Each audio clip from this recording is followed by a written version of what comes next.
وہ قومیں جنہیں ملک میں رہنے دیا گیا۔ اور یہ وہ قومیں ہیں جن کو خداوند نے رہنے دیا، تاکہ ان کے وسیلے سے اسرائیلیوں میں سے ان سب کو جو کنعان کی سب لڑائیوں سے واقف نہ تھے آزمائے۔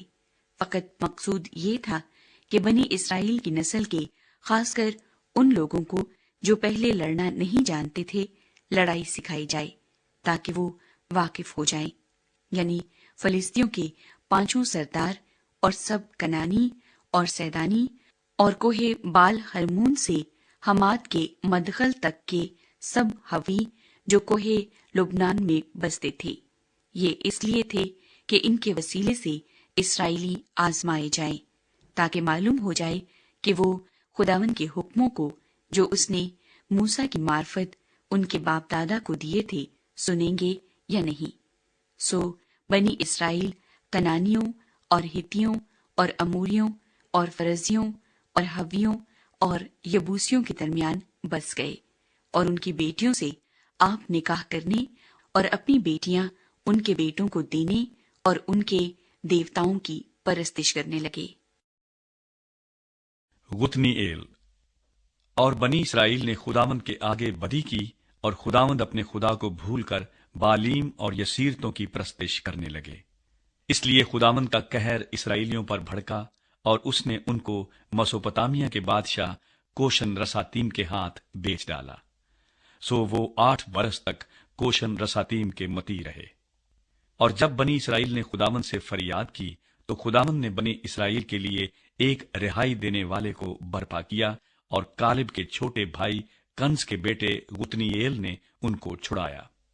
اور خداوند کی روح اس پر اتری، اور وہ اسرائیل کا قاضی ہوا اور جنگ کے لیے نکلا۔ تب خداوند نے مسوپتامیہ کے بادشاہ کوشن رساتیم کو اس کے ہاتھ میں کر دیا۔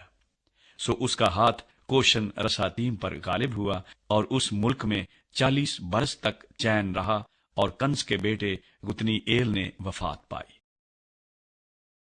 اہود۔ اور بنی اسرائیل نے پھر خداوند کے آگے بدی کی۔ تب خداوند نے مواب کے بادشاہ اجلون کو اسرائیلیوں کے خلاف زور بخشا، اس لیے کہ انہوں نے خداوند کے آگے بدی کی تھی، اور اس نے بنی امون اور بنی عمالیق کو اپنے ہاں جمع کیا اور جا کر اسرائیل کو مارا، اور انہوں نے کھجوروں کا شہر لے لیا۔ سو بنی اسرائیل 18 برس تک مواب کے بادشاہ اجلون کے مطیع رہے۔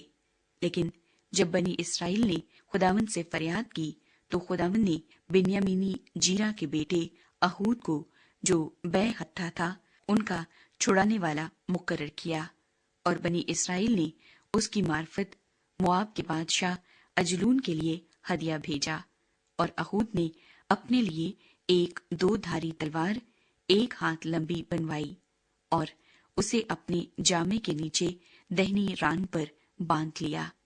پھر اس نے مواب کے بادشاہ اجلون کے حضور وہ ہدیہ پیش کیا، اور اجلون بڑا موٹا آدمی تھا، اور جب وہ ہدیہ پیش کر چکا تو ان لوگوں کو جو ہدیہ لائے تھے رخصت کیا، اور وہ آپ اس پتھر کی کان کے پاس سے جو جلجال میں ہے لوٹ کر کہنے لگا کہ اے بادشاہ، میرے پاس تیرے لیے ایک خفیہ پیغام ہے۔ اس نے کہا خاموش رہ۔ تب وہ سب جو اس کے گرد کھڑے تھے اس کے پاس سے باہر چلے گئے۔ پھر اہود اس کے پاس آیا۔ اس وقت وہ اپنے ہوادار بالا خانے میں اکیلا بیٹھا تھا۔ تب اہود نے کہا تیرے لیے میرے پاس خدا کی طرف سے ایک پیغام ہے۔ تب وہ کرسی پر سے اٹھ کھڑا ہوا، اور اہود نے اپنا بایاں ہاتھ بڑھا کر اپنی دہنی ران پر سے وہ تلوار لی اور اس کی توند میں گھسیڑ دی، اور پھل قبضے سمیت داخل ہو گیا، اور چربی پھل کے اوپر لپٹ گئی، کیونکہ اس نے تلوار کو اس کی توند سے نہ نکالا بلکہ وہ پار ہو گئی۔ تب اہود نے برآمدے میں آ کر اور بالا خانے کے دروازوں کے اندر اسے بند کر کے قفل لگا دیا، اور جب وہ چلتا بنا تو اس کے خادم آئے اور انہوں نے دیکھا کہ بالا خانے کے دروازوں میں قفل لگا ہے۔ وہ کہنے لگے کہ وہ ضرور ہوادار کمرے میں فراغت کر رہا ہے، اور وہ ٹھہرے ٹھہرے شرما بھی گئے، اور جب دیکھا کہ وہ بالا خانے کے دروازے نہیں کھولتا تو انہوں نے کنجی لی اور دروازے کھولے اور دیکھا کہ ان کا آقا زمین پر مرا پڑا ہے، اور وہ ٹھہرے ہی ہوئے تھے کہ اہود اتنے میں بھاگ نکلا اور پتھر کی کان سے آگے بڑھ کر سی ارات میں جا پناہ لی، اور وہاں پہنچ کر اس نے افرائیم کے کوہستانی ملک میں نرسنگا پھونکا۔ تب بنی اسرائیل اس کے ساتھ کوہستانی ملک سے اترے اور وہ ان کے آگے آگے ہو لیا۔ اس نے ان کو کہا، میرے پیچھے پیچھے چلے چلو، کیونکہ خداوند نے تمہارے دشمنوں یعنی موابیوں کو تمہارے ہاتھ میں کر دیا ہے۔ سو انہوں نے اس کے پیچھے پیچھے جا کر یردن کے گھاٹوں کو جو مواب کی طرف تھے اپنے قبضے میں کر لیا، اور ایک کو بھی پار اترنے نہ دیا۔ اس وقت انہوں نے مواب کے 10,000 مرد کے قریب، جو سب کے سب موٹے تازے اور بہادر تھے، قتل کیے، اور ان میں سے ایک بھی نہ بچا۔ سو مواب اس دن اسرائیلیوں کے ہاتھ کے نیچے دب گیا، اور اس ملک میں 80 برس چین رہا۔ شمجر۔